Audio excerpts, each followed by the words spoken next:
I think a materialist approach to things is very, very consistent with my experience in Christian social justice. I feel like the deeper I get into anarchist practice, the deeper my faith is getting at the same time. I would hope that, securing means of life for all would be something all people of faith would say, oh yes, that's at the basis of what we believe. Those who are most marginalized know the most about the true, the good, and the beautiful. To me, it's less that I think building class solidarity is a bad thing, as much as it seems like if you don't attend to things like anti-Black racism, that's always going to get in the way of building class solidarity, actually. And when you go back, you find that a lot of revolutionary grassroots participatory movements, the precursors to what you could call the barrio assemblies and these grassroots neighborhood organizations, a lot of these were sponsored by the church. What does it mean to say that the Christian tradition is internally contradictory and there are antagonisms there and you're always being faithful to some aspects and betraying other aspects? Welcome to the Magnificast, a podcast about Christianity and leftist politics. I'm Dean Detloff, and I'm your baby New Year 2020, the first one born in the Magnificast General Hospital. And I'm Matt Bernico. I'm the old man. I'm old Father Time, passing away forever. I'm so sorry. Glad you could be here with us, though, Father Time. Yeah, you're older than you've ever been, and now you're even older. So. And now you're older still. Yeah, think about it that way. We're back for our first episode of 2020 because we pre-recorded the last episode before we went off for Christmas. We did cheat by recording an introduction talking about our Christmas gifts, but this is the first time we've really sat down together to make a full episode this year. You've probably seen the news about war in Iran, so we decided to do an episode thinking through Christian responses to war. We'll look at how Christians have seen war as idolatrous, and we'll think about how socialists connect the peace movement and the struggle against capitalism, and then we'll end with some advice from Dorothy Zoila about how to connect Christianity and socialism together when it comes to anti-war politics. Would you believe it? We didn't even think of it first. But before we get that far, we have some bad news and some serious news that we need to talk about. For the past 2 years, we did our first episodes of the year with John Thornton Jr., who was on our show just before we ran the episodes on the Christmas arc. If you follow us on Twitter, you probably saw our thread from a few weeks back about John and the accusations of sexual misconduct. If you didn't see it, and that sentence is a bit shocking, you can go read the article that's published about it in Indie Week. It's a pretty tough situation, but we want to make sure that we're just upfront about it. And Dean, do you want to read what we said on Twitter? It's a good statement. Yeah, we said, on the Magnificast, we try to think about what it means to say that another world is possible. We think that world includes believing women about their experience. We support the women involved, and it's important to make that clear and unequivocal. Any evaluation of the situation needs to center and affirm her experience, claims, perceptions, and concerns. We won't say much more because we're not part of the personal lives of John or the woman involved, and we're not in the Jubilee community. But we can say it matters that we take these accusations seriously on the left, even and especially when it's difficult. We're aware that Jubilee is going through a restorative process with John, which they say they don't take lightly. We hope that the process is just, honest, and open. And we haven't heard anything about that or anything since we made the thread. So just being upfront about that, I think, is an important way to start off the episode, start off the year. Yeah, well, that is a pretty rough way to start a podcast, but it is important. So there it is. We don't want to cheapen that whole thing at all, but we couldn't think of a good way to transition out of it, which is, on brand. So it's just going to be awkward and weird, and we're going to leave it out there. Living in the tension of these things is, I guess, just what you have to do. But to try to lighten the mood a little bit. No, it's awkward. It's terrible and awkward, but we're going to do it anyways and power through. We're going to lighten the mood a little bit with some deep and burning questions from the pious Christians of Reddit.com, and then we're going to talk about war. Man, this episode's all over the place emotionally for me right now. Yeah, just a really great way to start off the new year, but we're going to do it. We are going to do it. Okay, so Dean. Yeah. This question, I think my favorite questions from Reddit.com are questions about heaven. Those are always, I think, the funniest because people have some real wild ideas about that, about those big pearly gates. Yeah. So here is this one's fresh off the presses. It's from 14 days ago, and so you're gonna be these are some Christmas time thoughts. Yeah, someone was sitting around. Well, it is particularly with this one actually. Okay, so here's the question. There's no body. There's just a title, and we're gonna have to kind of infer maybe some meaning here, but we'll see how it goes. All right. So the question is: Will there be offline single player games in heaven when we die? Because I love offline single player games, and will we have them in heaven? This question gets a little bit away from the question asker, but I think it's a good question, and I'd love to know what you think, Dean. Being the sort of expert, I don't know. Protestants, we don't have a great sort of theology of heaven. It's like, God's there or whatever. We don't know. But Catholics, you guys got it all going on up there. You know what's in heaven. So will there be offline single player games in heaven, do you think? Man, what a big theological question, a huge conundrum. I don't think my theological studies have prepared me for this, but I do think, now that I think about it, thinking about the Catholic tradition and this question, I feel like Purgatory is really one offline single-player game. So whether or not we'll have them in heaven, you will have to beat one to get there. Which game will you have to beat, do you think? It's just the game of Purgatory. It's offline, and it's single-player. Okay. That makes a lot of sense. Yeah. It's weird that what about online games though? Do they have those in heaven? The World Wide Web in heaven? I'm not so sure. It would have to accommodate such a large world, such a large wide world. It's hard to say. Is heaven? Hey teens! I heard you like World of Warcraft. But let me tell you about a real massively multiplayer online game in big cloud called heaven. That's right, the big cloud. When you die, you go to the big cloud, and you play World of Lordcraft. World of Lordcraft is probably already a sort of trademarked term by Zondervan, but yeah, I do like that a lot. It's very funny. Yeah, that's right. So to find this question particularly on Our Christianity, I just searched the word game in the search bar, and I cannot tell you how many posts there were that were like, do you think heaven will be like Skyrim where you can kind of have adventures? There's like more than one that was asking that question, and I thought that was just amazing. That's a reoccurring trope for the young gamers of Our Christianity. It's such a weird idea. But what are the fetch quests like in heaven? Yeah, I don't know. Can you become a vampire? Now that's what I want. That's heaven for me. 3 golden bars, and I will ensure that you get your angel wings. That's the Archangel Raphael. Yeah, you did his voice just like it says in the Bible. Yeah, I know. I read it a lot. Okay, great. Hey, here's another one that you're gonna love. This one I think is particularly suited for us in our pro cursing, our big pro cuss brand. So this is from 3 months ago, so it's still pretty relevant. Here it is. I know swearing or cursing at people is a sin, but if those words are directed to nobody, and I'm just telling them in the air like, "Oh fuck, I died in the game," are they still a sin? Will they still be a sin in heaven? Is really combining the previous question here. Right. Wow. If you're playing an offline single player game in heaven, you do die. And you said, "Oh fuck." Yeah. What is gonna happen?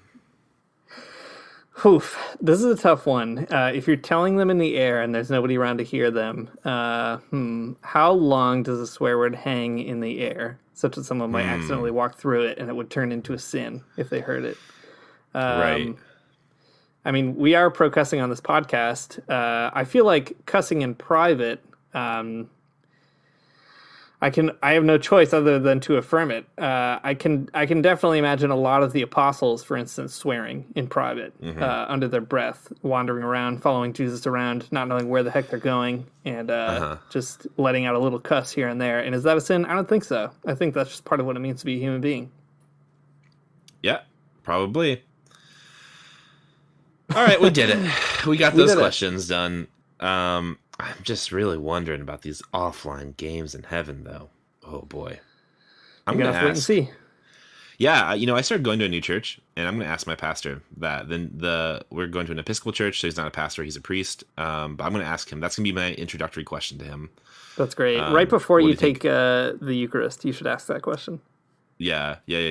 This is the most high church I've ever been to, I think. I mean, barring the times I've visited a Catholic church or whatever. But they make you go up to the rail, and you have to you have to kneel, and they give you the bread. And, it's this whole thing. Right. But as he gives me the bread, I'm just gonna be like, "Are there offline gifts in heaven?" Thanks.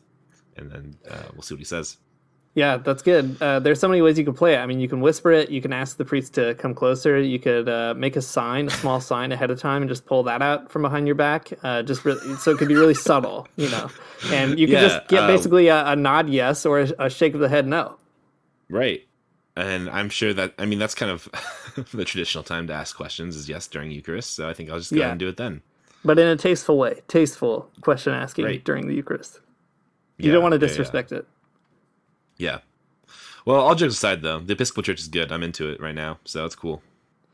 Yeah, pretty soon you'll be Catholic. Just wait. Happens to the best of us. Yeah, might as well be. They're doing it all there anyways, so...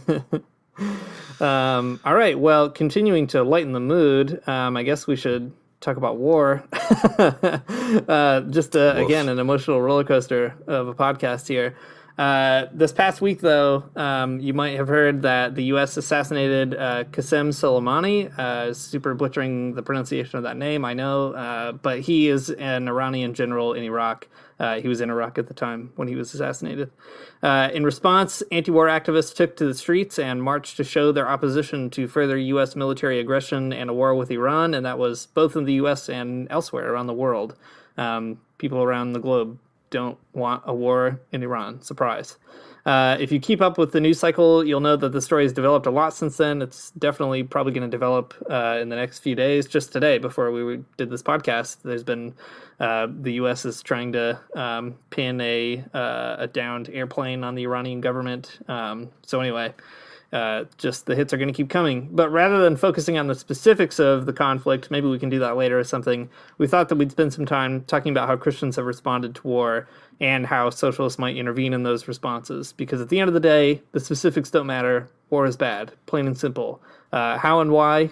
We're about to find out. Matt, you were consulting the Christian tradition today. What did you come up with? That's right. I did open the big book of Christian tradition and took a look at the back, the index, and I looked up war. Yeah, well, okay. So there's a lot of ways kind of into the ways that people think that Christians think about war and violence, and those ideas are really kind of usually presented together. So to kind of get into this, though, I was kind of thinking back to the days when I was really convicted by the idea of Christian nonviolence and pacifism, and kind of reading through some of it again, it makes me, I don't know, it's still good. It's still a good thing to think about. I do love not hurting people, so that's great. That makes me super interested. Yeah, so I was just kind of going back through the authoritative sources for nonviolence in the Bible, especially in the New Testament, and then I looked at some things in the early church and on from there. And I think what's interesting though is that Christian nonviolence gets interpreted from the Gospels in some interesting ways, but then it gets re-elaborated in the early church in some sort of different ways that are pretty different from socialist reasons to be anti-war. So let's just take a look at some of those. So just to kind of get into the stuff here, into the Bible. Let's get into the Word here. There are a handful of non-violence or pacifist sort of Bible verses that people use, and you're probably kind of familiar with them if you've ever been to church or read a book or read the Bible. I don't know, but maybe we can kind of walk through them. So one that's used quite a bit is Matthew 5:38, and it goes a little something like this: "You've heard it said, an eye for an eye and a tooth for a tooth. But I tell you, do not resist an evil person. If someone strikes you on the right cheek, turn to him the other also."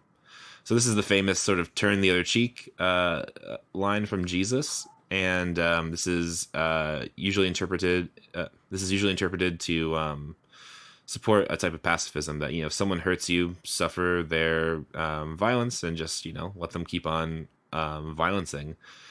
I think there's a lot of different ways. I mean, people have worked out some different exegetical commentary stuff on this passage, and I'm not an expert, so I'm not going to get into it. But anyways, it's one use it's had is to sort of support nonviolent positions. Other than that, in Matthew and in Luke, another line comes up that is pretty well known as well. Love your enemies, do good to those who hate you, bless those who curse you, and pray for those who mistreat you. Later in Matthew, when Jesus is about to be arrested, one of the disciples pulls a sword and tries to sort of resist the arrest. And Jesus says, put your sword back in its place, for all who draw the sword will die by the sword. Sort of a big, definitive, and prophetic moment. So Jesus is discouraging his disciples from protecting him with force. And that's, again, another non-violence sort of Bible verse. And then finally, we got the big good one. Blessed are the peacemakers, for they shall be called the sons of God, from Beatitudes in Matthew. So all of these, Bible verses, you have to have sort of a nonviolent hermeneutic to kind of draw these all together to stitch together a type of anti-war outlook. But you can kind of see that, like, Jesus has a lot of things to say about violence, and he's not a huge fan of it. He's got, like, a handful of sort of different ideas about violence and how it should work out sort of interpersonally. But Jesus doesn't say a lot about violence in terms of 21st century military conflicts. So there's some things that are left up to the interpretations of the people who are reading these. So Dean, that's what we got on the table here. That's the Bible. That's the not the entire thing, obviously. That's just the New Testament and nonviolence. As I'm reading through those things and knowing that you also have had some some inclinations in the past towards Christian pacifism, what are your big reflections and thoughts this side of the Christian pacifist chasm? That's the weird piece of geography I've associated with it. Yeah, right. The pacifist chasm, a very important part of many people's spiritual geographies. All right, I'm not a pacifist anymore, but I am anti-war, and I don't believe that violence is a good thing. Even though I'm not a pacifist, I still kind of have that opinion that violence is bad, even if you have to do it. Yeah, I hope so. I think so. I mean, all my opinions are good, but that one especially. I think the one thing that's really fascinating is that the Bible does have some really strong and important words to say about violence, and we should be attentive to them, right? Like, not just as Christian people, but even as people who are invested in peacemaking and that kind of thing. You mentioned these are just from the Gospels, but there's like a lot of great verses in the biblical prophets as well, and from the Jewish scriptures about the wars that nations make and how they're very bad and wasteful and useless and all those kinds of things. And God becomes the sort of ultimate judge of the fact that all that violence is senseless and not something that we should be doing. So I think, you don't have to be a pacifist to appreciate the thrust of peace in the Bible and to really feel like that's ultimately where things are heading, hopefully, in a Christian hope toward a peaceful future, as difficult as that is to imagine. And I think it's important that we try to open ourselves up to those reminders that it's ultimately peace that we're after, because especially on the left, it can be, I think, easy to A, get overwhelmed by war, and B, feel like peace is a completely foreign thing that will never arrive. And Christianity does call us to reflect on that in our spiritual life, which can be a difficult but important discipline. Yeah, I think that makes sense. It's a good way to frame it. Nonviolence, it's like a hard sort of philosophy to follow, and especially as some of the other Christian folks will be talking about, they explain how difficult it is. But all in all, peace is the goal. So it's good. Okay, so like I said, though, Jesus isn't necessarily talking about a 20th century war, or he doesn't even talk about war, particularly. But Dean, like you said, there are other sources in the Old Testament that do. Kind of taking the tradition of Scripture and the way that people have read it as a whole, though, like the early church had some really particular ideas about military service that I think would probably maybe surprise people if you're not familiar with the history of the early church. I found a cool quote from Tertullian, who's one of the, like, those early church father kind of folks. I think that, I mean, this is like sort of pre-Roman Empire. And I think that, like, this idea expressed here is not super uncommon in some of the early church stuff. I mean, it's not always unanimously that, but it's a pretty common sentiment in some of the early church writings. So again, from Tertullian, this is from something called On Idolatry, and it's a section called Concerning Military Service. So this is what he says. One soul cannot be due to two masters, God and Caesar, and yet Moses carried a rod, and Aaron wore a buckle, and John the Baptist is girt with leather, and Joshua the son of Nun leads a line of march, and the people warred. If it pleases you to sport with a subject, but how will a Christian man war? Nay, how will he serve even in peace without a sword, which the Lord has taken away? For albeit soldiers had come unto John, and had received the formula of their rule, likewise a centurion had believed, still the Lord afterward, in disarming Peter, unbelted every soldier. No dress is lawful among us, if assigned to any unlawful action. So the idea here is that Christians shouldn't serve in the military. That's Tertullian's take. And it comes in this, like, larger like essay, treatise, whatever you want to call it, on idolatry. And it's kind of interesting to find it within that context, because you might think of, like when you read Jesus and his sort of ideas about nonviolence, it might have to do with, like, peace, or a sort of idea of humanism, or, like, all people are made in the image of God or something, really focusing on the people that might get hurt in war or hurt in violence. But in some of the early church stuff, and I think, as we'll see in other iterations of Christian nonviolence and Christian anti-war stuff, the focus isn't necessarily on peace or on humanism, but it's instead on idolatry. That's kind of one of the themes that emerges. So it's like, at the very beginning, Tertullian says, you can't serve two masters, God and Caesar, in the sense that, like, you can't say that you're a Christian and that ultimately, God's the thing that you really care about in your life, while also, like, ultimately taking orders from the state to kill, whoever. So it's about, like, who has kind of the ultimate say over what you do. And that's a really interesting way to interpret military service and, like, the problem of war, or why war is, like, ultimately bad. But it's a little bit more complicated than just, like, killing people is bad. Yeah, I mean, it's definitely an interesting way of trying to figure out, does calling yourself a Christian actually have any sort of bearing on the decisions you make and the kinds of things that you're willing to do and not willing to do. And I think that's a pretty fascinating thing. And like you said, this isn't exactly totally unanimous among the early church, but it's a lot more prevalent than people would think. The early Christians weren't exactly known for being good volunteers in the military, to say the least.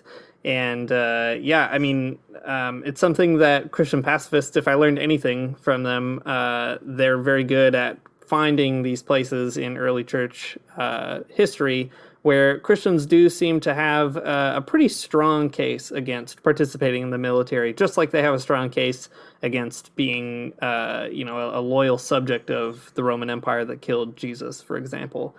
Seeing these things as being in contradiction, that your kingdom is of a different world or something, and so you can't really sign on to everything that the kingdoms in this world do or say. And I think there's something compelling about that, even if we want to say more about it or recognize, like you said, the distance between the early centuries in Rome in Christianity's development and, today and after the period of, like, total war in the First and Second World War. Still, it's a helpful way in some ways to think about how Christianity does make certain claims on your life. And when it comes to living in places like we do in, say, the United States or Canada or many other parts of the world, those claims probably mean that you should, I think anyway, think twice about signing on with empires that are built around, causing totally undue and unnecessary suffering around the world. Yeah, that's good. This is a side note, and maybe it's a stupid one, but I'll say it anyways, because, I don't know, that's my job in this podcast. To give the stupid side notes. This kind of Tertullian stuff, it's expressed other places too, like more contemporary places. I don't know, like Shane Claiborne kind of things or whatever, more like progressive Christians that have something to say about war. I remember reading this though, this quote from Tertullian and like this sort of genre of Christian writing when I was kind of moving from being a evangelical kid to in some way interested in nonviolence and politics. Anyways, this is like the rhetoric of this type of thing where idolatry is sort of like what's at stake with war was really appealing to me. Because I mean, like we said in previous episodes and other places too, that evangelicalism doesn't instill, this feeling that, you need to take the Bible extremely seriously. And like, that's what it means to be a good evangelical, is to care about the Bible among all things. And here's Tertullian saying like, well, if you really care about God, you wouldn't care about the state, right? Like if you were really into God, the state would be like not a thing that you were into. And that was like a huge pivotal moment for me, kind of like, in my political awareness. I don't know if it works that way for you too, but I just remember this being like a big deal. Yeah, definitely. No, I remember that being a huge discovery as well. It also leads you to some bizarre politics sometimes, but one thing, for example, like I went to an evangelical college, and so did Matt. And I remember the military would come by and try to recruit students, because what a great field for recruitment, a bunch of Christian conservatives trying to figure out how to be more Christian and more conservative. I was there at the time when I was kind of having these discoveries about the church's voice about peace and nonviolence. And one time when the military came to do a recruitment thing, I and some other friends of mine into this kind of stuff printed out like a bunch of sheets of paper with all these quotes of different Christians being anti-war and passed them out alongside these military recruiters passing out literature. And it like created a really bizarre conversation on campus, on the one hand because it's a extremely weird thing to do, but on the other hand because it does actually force you to reckon with this, right? Of like, well, if you're a Christian person at a Christian university, then what are you supposed to do with these kinds of texts and these kinds of people? The Bible has a certain voice, the early Christians have a certain voice, and it does seem pretty clear that at the very least you have to sort of deal with this. You can't just sort of wish it away. Which I feel is even true for me now as a person who's not a pacifist. I feel challenged by it, and that's a good thing. Yeah, I think so. Man, I remember one time in my evangelical Christian college, there wasn't a military recruiter on campus, but there is this like flagpole, and one time someone took the flag down, turned it upside down, and put it back up, and it was like huge scandal. And a lot of people were like really upset about it, but then like some people were like, well, like why do you even care? It's like not our flag. It's not the Christian flag. It's these like weird ways that evangelicals like almost get the point, but then miss it. Right. Yeah, exactly. Well, let's talk about a more contemporary pacifist, because it's helpful to recognize these parts of the early Christian church, but again, kind of dealing with the problems of, the invention of mass death on a military scale or in a military way in the 20th century. Christians also had to sort of rethink what this would mean. And some people that meant not being a pacifist, but for others, it meant being a pacifist for pretty costly reasons or in costly ways. So one of the most famous is Dorothy Day, certainly not alone in this position as a Christian, but in 1936, she had a pretty significant thing to say in the Catholic Worker newspaper about war, and I'll say more about that in a moment, but let me just read it. It's kind of long, but bear with me. It's not too long. So she says, "The Catholic Worker is sincerely a pacifist paper. We oppose class war and class hatred, even while we stand opposed to injustice and greed. Our fight is not with flesh and blood, but principalities and powers. We oppose also imperialist war. We oppose, moreover, preparedness for war, a preparedness which is going on now on an unprecedented scale and which will undoubtedly lead to war. The Holy Father, Pope Pius XI, said in a pastoral letter in 1929, and since the unbridled race for armaments is on the one hand the effect of the rivalry among nations, and on the other cause of the withdrawal of enormous sums from public wealth, and hence not the smallest of contributors to the current extraordinary crisis, we cannot refrain from renewing on this subject the wise admonitions of our predecessors, which thus far have not been heard. We exhort you all, venerable brethren, that by all the means at your disposal, both by preaching and by the press, you seek to illumine minds and open hearts on this matter, according to the solid dictates of right reason and of the Christian law." And Dorothy Day ends her comments here saying, "Why not prepare for peace?" And I think this is a pretty unpopular thing for Dorothy Day to say, right? Because the U.S. emerged from the First World War with a certain budding national consciousness, somewhat unearned, but still important.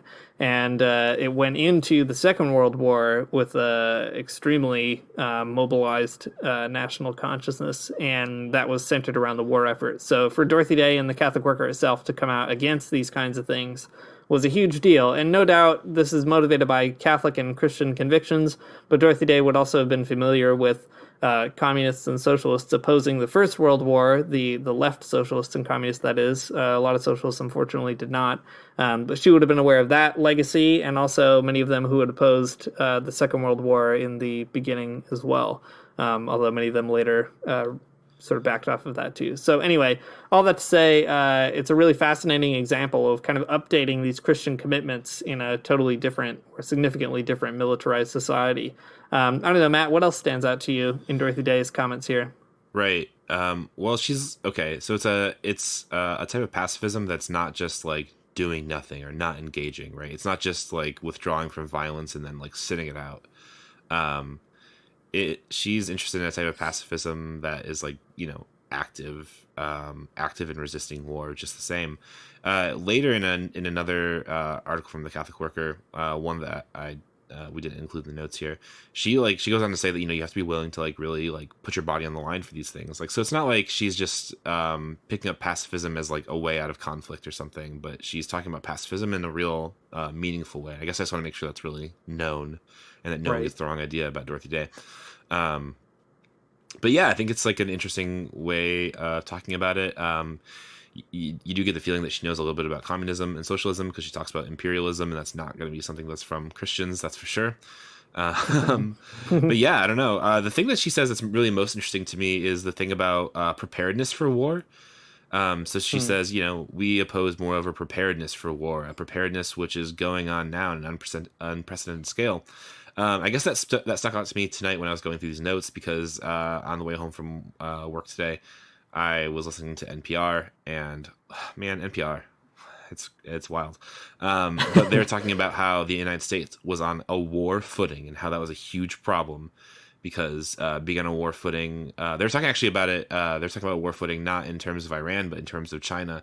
They're saying that the United States is on a war footing, but they don't want to be on a war footing because if you sort of have that war preparedness going on in your country, that makes you more likely to go to war, right? Because like if you're ready for something, you're gonna follow through with that thing that you're prepared for. But it's interesting this thing that we oppose a war preparedness that you shouldn't even be ready for war. You should be prepared for peace instead. And I like that a lot. That's I think a really solid idea, and shouldn't overlook that bit. Yeah, that's right. I like, too, that she draws together being against war, not only in this military sense, which is really obvious, but drawing that into class war and imperialist war.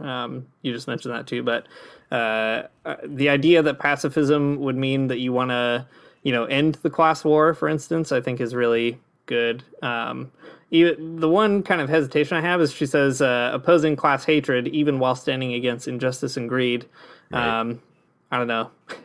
Some class hatred is stuff you can't really oppose. It just sort of happens, whether you like it or not. Right. But nevertheless, the connection of class war to these other kinds of war and saying if you want to oppose, guns firing, you also need to oppose the conditions that create antagonisms between capital and labor. I think that's really important to have a really robust peace movement. Well, let's just reframe that a little bit then. So it's not about the hatred of classes. It's about loving the bourgeoisie so much that you're willing to kick their ass until they get their whole act together. That's right. Or let them kick their own asses with the gravediggers that they have built, the proletariat. Yeah, of course. I think that makes a lot of sense. I don't know. The class hatred rhetoric will probably turn off a lot of Christians, so maybe there's a good way around it. Maybe. But also, I mean, like, what are you going to do? Yeah, I don't know. Exactly. Well, maybe we could fast forward again to another big war in the U.S., and this is, I think, drawing us a little closer to our own moment. Daniel Berrigan. Dorothy Day is writing in the 30s, and Berrigan's writing in the 70s in this case, so that's the time frame these are each coming from.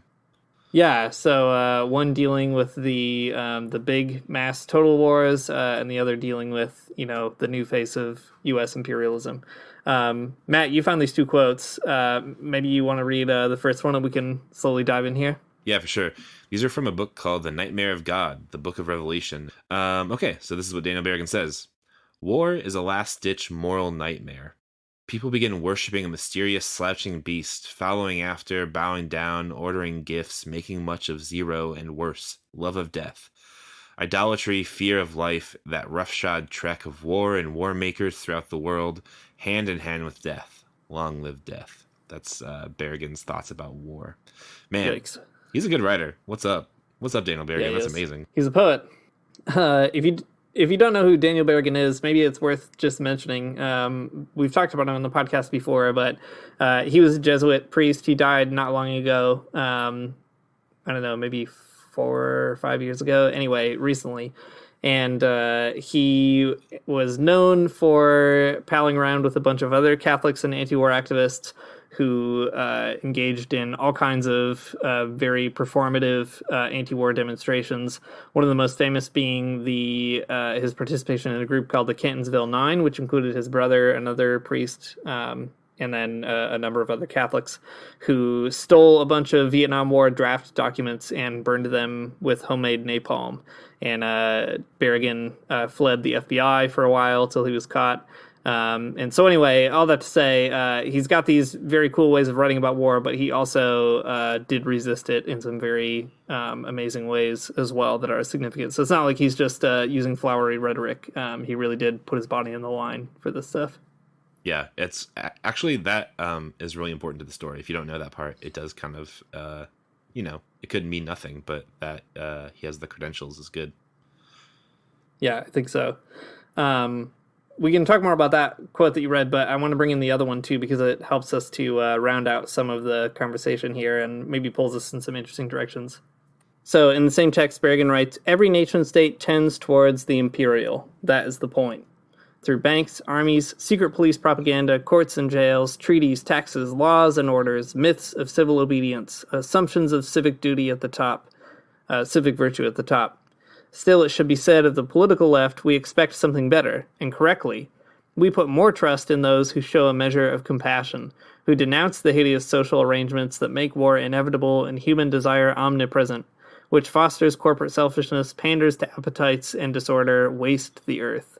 Lots of good lines in this too, but that idea that there's a real imperialistic appetite here, that the imperialist machine kind of has to keep feeding itself, I think is really important, because Berrigan isn't, again, just saying that like killing people is bad, but he's also connecting it to the fact that there's a material motivation for it, and there's something kind of almost intrinsic to the logic of nation states that forces them to kill people. So starting to poke a little bit deeper, I think, here as a Christian person, seeing what really drives war and motivates it. You also see the themes of idolatry come back up in Berrigan's writing too, right? The people begin worshiping a mysterious slouching beast, that whole thing.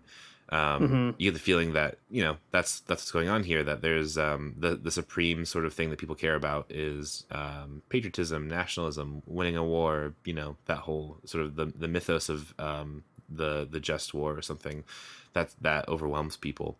And like he says, it's, it might seem like supporting the troops, it might seem like, being a patriot and loving your country, but what it means really is the love of death. And I think that Berrigan's right.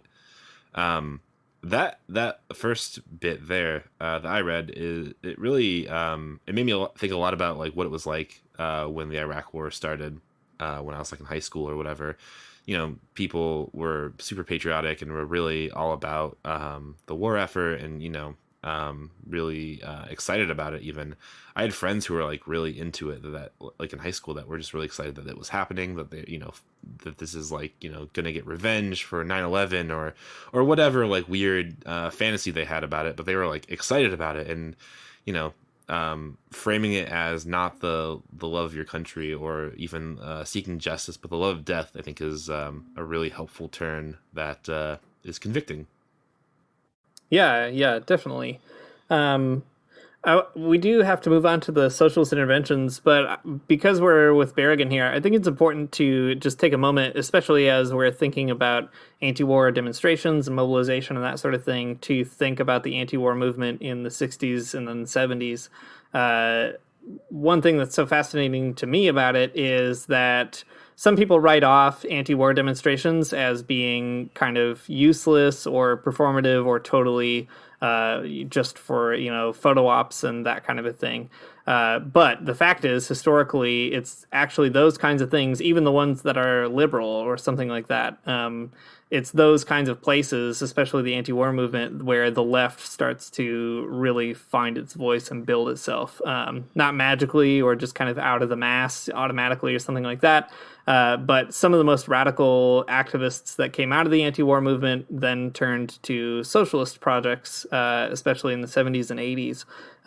Even Christians, like Christians for Socialism in the U.S., for example, we've talked to Kathleen Schultz, the former general secretary, and she says things like, it really kind of rode off of the wave of the anti-war movement. People were looking for where to channel those organizing energies and strategies and tools that they had learned, and they started studying things like imperialism because of that commitment to opposing war and violence. So I think Berrigan is just a good kind of symbolic figure to start going back to that moment and thinking through, well, how did they do it, and what were the links that were being made, and how could Christians become more recognizably politically active nowadays? Yeah, that's true. That is a really good point. I think it's a really good rebuttal to the, anti-war marches are just photo ops or whatever. Well, speaking of those criticisms, in case you aren't really familiar, or maybe we can even take a step back and root the socialist intervention here in like what's actually been happening in the last few weeks. So, right after Soleimani is assassinated or murdered or whatever you want to say, I don't know exactly what the right term is. People have been throwing around a lot of things. Murdered, why not? Assassinated, they're both good. Yeah, I mean, there were these like really quickly organized protests around the country. I went to one, it was really chill and fun, and we did march around and yell things, and it was great. But all that being the case, there's been like I don't know, like I'm not against all dissent and like all criticism, but I've heard a criticism of those types of protests where it's like, well, what are you really doing? Are you doing anything to stop the war? And I don't know. I'm like open to hearing those criticisms. I'm not really convinced by them, just the same. But I think the same things that Berrigan's talking about and Dorothy Day is talking about. You have to be ready to build peace and preparing for peace are still questions people are really interested in answering and talking about, and socialists particularly. So the marches that were going on this past week, they were organized by all kinds of different groups. The one I went to had like 4 or 5 different organizers. There was like the Veterans for Peace and Answer Coalition PSL folks were there, and that's fine and cool. And the DSA folks were there, and there's all these other like war resistor kind of people that are small groups that are around for this kind of thing. And I think it's interesting to hear them kind of talk about why they're there or why they think it's important to build a movement of anti-war people. So I thought it would be cool to, instead of starting from a socialist perspective, like a theorist, or even from Lenin or something, it'd be cool just to hear like the statement of like an organization that's actually doing the work of anti-war stuff in the United States. So I just grabbed a quote from the Answer Coalition website that kind of characterizes like why they're doing this and like what is kind of the rationale behind it. And then we can kind of talk about some more of the big socialist ideas after that. But here it is. So this is from the Answer Coalition website. The working class of the United States has much more in common with the working people of Iraq and Iran than they do with their own government officials. When we say that we stand with Baghdad, it's because we stand with all workers and colonized people of the world. To answer the people of Chile, Bolivia, Venezuela, Iraq, Syria, and Iran, we stand in solidarity with you and your right to resist U.S. imperialism. So here we have a different type of anti-war thinking altogether, right? So the Christian ones, I mean, they're not always. Sometimes we can attach a type of humanism to them. but they've been focused more on the relationship of like God and the individual's life, or the God and the community's life. But here we have a different sort of like orientation in anti-war, and it's not about God, obviously, because anti-coalition doesn't have anything to do with Christianity, but it's centering the worker as sort of like the primary motivation. That wars are fought for some like contentious political reasons that usually have big economic price tags on them and mean things to capitalists, they don't mean to proletarians. But what the Answer Coalition points out, and like, other socialist and anarchist and, even just progressive commentators point out that like wars, might be started by billionaires and millionaires and bureaucrats and all kinds of politicians, but they're fought by the working class people. And really, working class people of any country have more in common with one another than they do with the billionaires and politicians starting the wars. So that orientation, I think, is actually really helpful. I mean, like something that can bolster the Christian anti-war view, and obviously has in Dorothy Day and in Daniel Berrigan's writing. Yeah, I think so. I mean, there's definitely a moment of solidarity that echoes this point, right? That there are people in different countries, or the image of God shows up across countries and all that kind of stuff, and that's very good.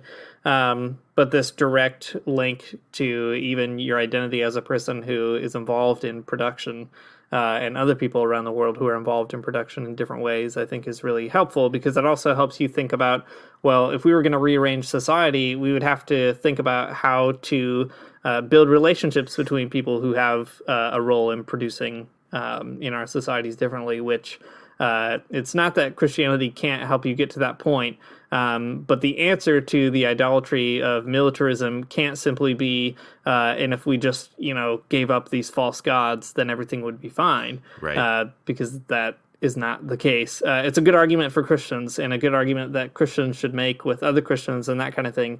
But it doesn't help us build an anti-war movement that could sustain something beyond the kind of organization of society we have that demands war in the first place, it seems to me. Yeah, I think that's a really good, what you just said is a really good argument for why Christians should pay attention to socialism and like that type of materialist analysis, because Christianity doesn't have analysis. It needs it. It needs it if you want to do that type of justice in the world. So pay attention. Yeah, and I think, we're always saying this about Christianity, that like Christians need to listen to socialists because Christians have a hard time thinking about this stuff. Sometimes I wonder if maybe we come across as like disparaging our own religion, and in some ways that's true. It does bother me. It does drive me crazy.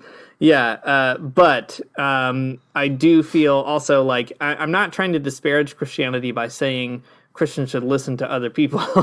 I'm just trying to say, it doesn't hurt us as Christian people to understand where other people have seen things that we might have a hard time seeing. And of course, there are good Christian reasons, if you really need them, to care about the working class, although my guess is probably you don't. Maybe you could care about the working class for other reasons too, or kind of bring all these reasons together and not need to privilege one over the other. But if you do, there are nevertheless good Christian reasons to care about what socialists have to say specifically, and not sort of stay within the Christian register or rhetoric. Right. Yeah, no, I think that's right. I mean, in my experience with like hanging out with Christians, I think a lot of them do care about, people who are impoverished or who are getting a bad deal in their workplace, or, people who are caught up in war zones. I think they do care. I just think that Christians have a hard time thinking through of like, the like what's next, like how do you build power against those things, right? That's a problem that I've at least experienced Christians have, of imagining like how do you rally enough people together to do something about it, or like what would you even do? Well, maybe this is sort of moving on to a different point, but something that's related. In the sort of these initial steps of people rallying against a war or more aggression against Iran, there are some like interesting stories popping up that I think are worth paying attention to, that counter the rallies don't do anything kind of mindset. So, I mean, like you said, Dean, like people in the anti-war movement went on to study things like anti-imperialism and socialism, and like rallies and other kind of types of mobilization are really good because they link people together, and you learn who people are and like ideas, and you get to find ways to organize that brings people together. They're good for that sense. But also there are other places where those types of connections already exist, and they have they can already demonstrate like what can be done when you are linking together people who are against war. And this is sort of, I think, an underreported thing that happened last week. But the New Brunswick longshoremen, a union of like boat worker kind of people, they made this statement that they were against war in Iran, and that they weren't going to move cargo that would they wouldn't move military equipment from North America to Iraq or to other staging areas. I think that's a really awesome thing.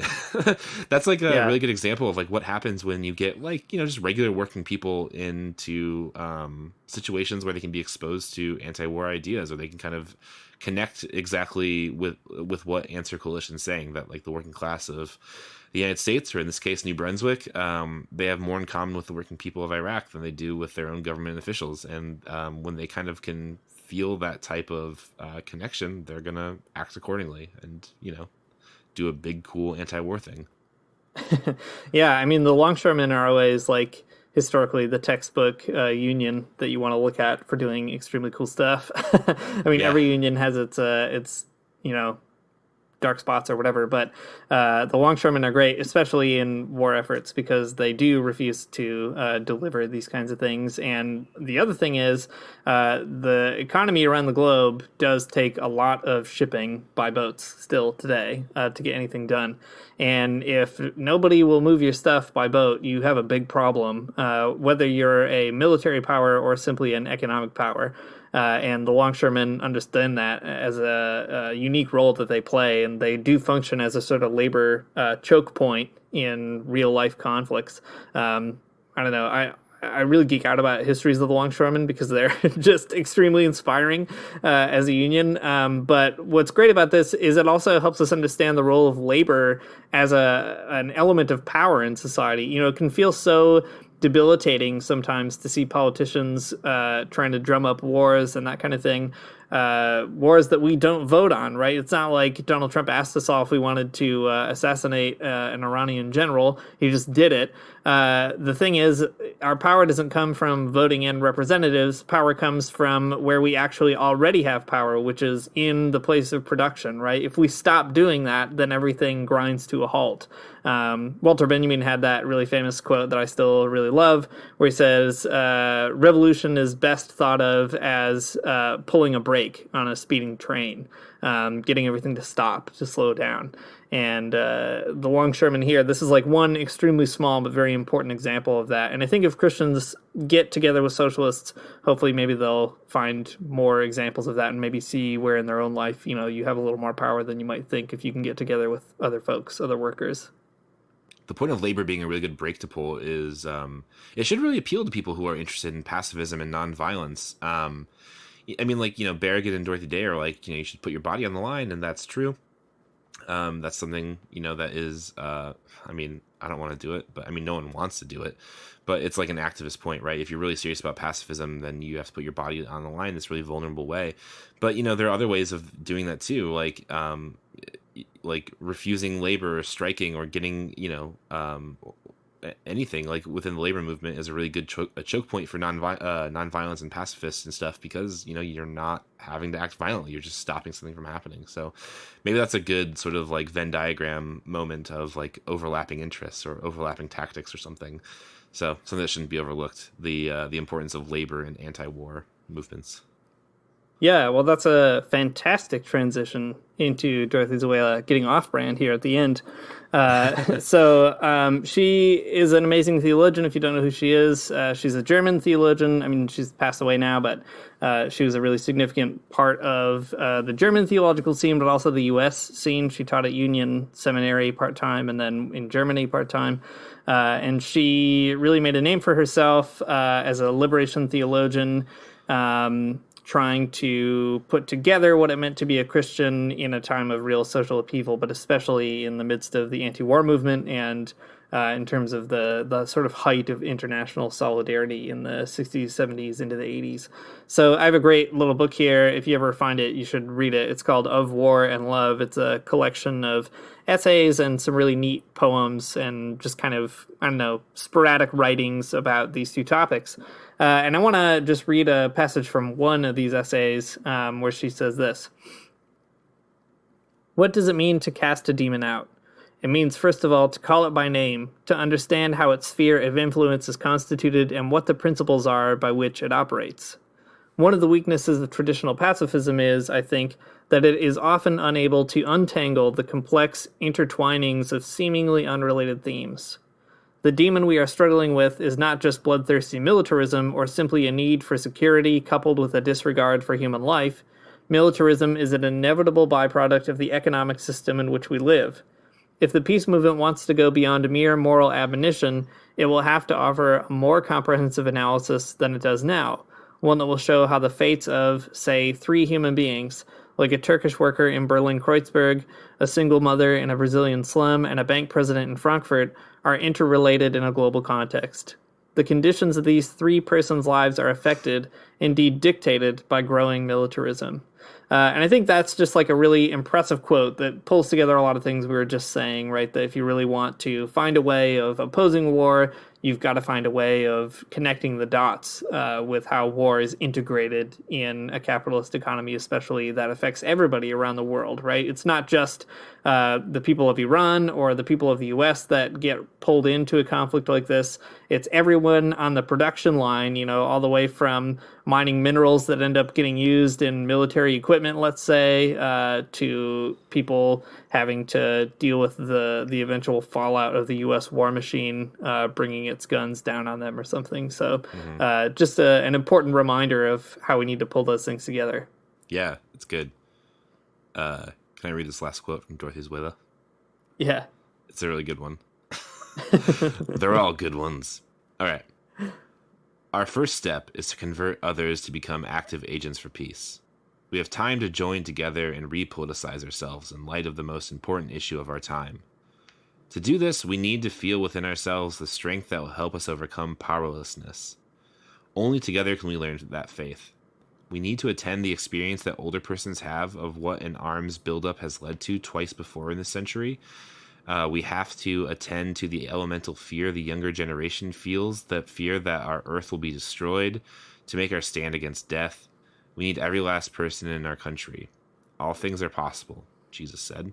It's time that we start taking him at his word. I like this so much because, I mean, you know, it was written a bit ago, but it still is extremely applicable to our situation. Yeah.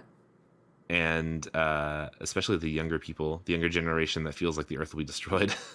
For different reasons, but still extremely on point. Yeah. But we need every last person to make a stand against death, and it's possible because Jesus said so. So there you go. Dorothy Zuela is great in stitching together a lot of these kind of ideas from the left and from the Christian tradition of activism and social justice. So what she says, I think, really resonates because it is you know, taking all these things together. And I appreciate that. Yeah, she does have like a really complex theology, but I like these moments where she puts it in the most naive terms that you could think of. You know, Jesus said all things are possible, and that means you can oppose war. It's like, I'll take that. Yeah. I need that. I need to hear that sometimes. Yeah, that's right. Well, to sum everything up here, war is really bad. I don't like it, and I don't know many people who do, honestly. I went to an anti-war protest. It was fine. Like I said, we didn't like do anything crazy. There was no big actions. We just marched around and we talked and we hung out with one another. And I mean, we didn't stop the war. That's true.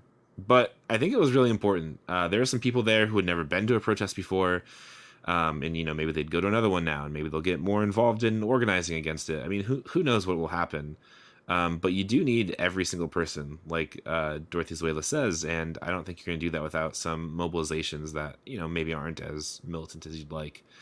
You got to have them just the same. So there will probably be more there's always more wars, so there's probably going to be always more war protests. If you've never been to one, you should go and be involved in doing the impossible, opposing war. Thanks for listening to the Magnificast. If you like what you heard, you can support us on Patreon at patreon.com/the Magnificast. You can find us on Twitter at the Magnificast. You can email us at themagnificast@gmail.com.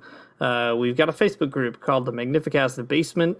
You can find a handful of occasional memes and articles and other people talking about things. That's really great. Our music is by Amoria Armstrong. We're back to that. And our outro is by The Illogical Spoon. We'll see you all next week. Heaven come to earth and there won't be no church. We'll meet down by the riverside. There we'll swim with all creation. Never get tired, never bored. Don't worry, someday there'll be no dam between us and our Lord.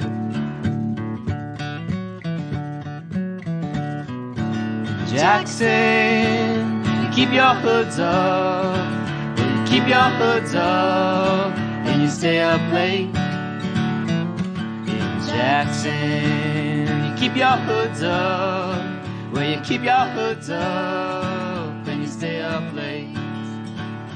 Oh, don't mind a cold night, but we might mind if you leave too soon.